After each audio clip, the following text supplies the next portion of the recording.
Elles fournissent l'Alsace en électricité. Mais les centrales hydrauliques du Rhin regorgent aussi de trésors architecturaux.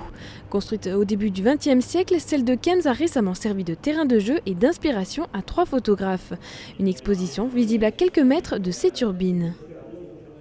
L'objectif était de porter un autre regard sur nos différents ouvrages industriels, nos ouvrages de production d'électricité, qu'ils soient la centrale nucléaire de Fessenheim, mais également nos nombreux ouvrages hydrauliques positionnés sur le Rhin, d'apporter un regard artistique sur ces ouvrages. On raconte une histoire, c'est-à-dire que le patrimoine hydroélectrique, le patrimoine de nos ouvrages de production EDF est un patrimoine à la fois industriel, mais c'est également des histoires d'hommes.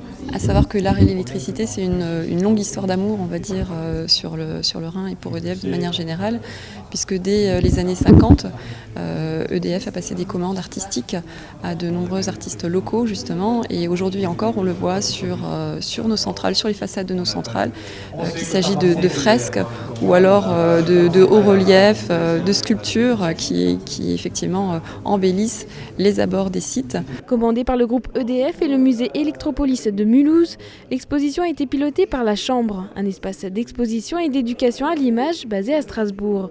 C'est elle qui a sélectionné les 3 photographes et chacun a posé son œil sur ce patrimoine industriel. J'étais très contente d'avoir accès exclusif à ces installations qui ont pour certaines une valeur architecturale assez exceptionnelle, mais ils ont chacun choisi leur angle d'approche.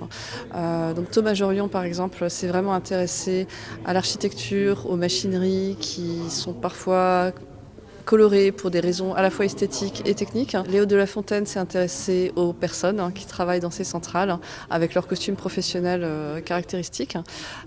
Et Mathieu Bernard Raymond s'est intéressé aux formes, donc autant de l'architecture que des machineries, des tableaux de commande. L'exposition sera visible ce dimanche à Kems.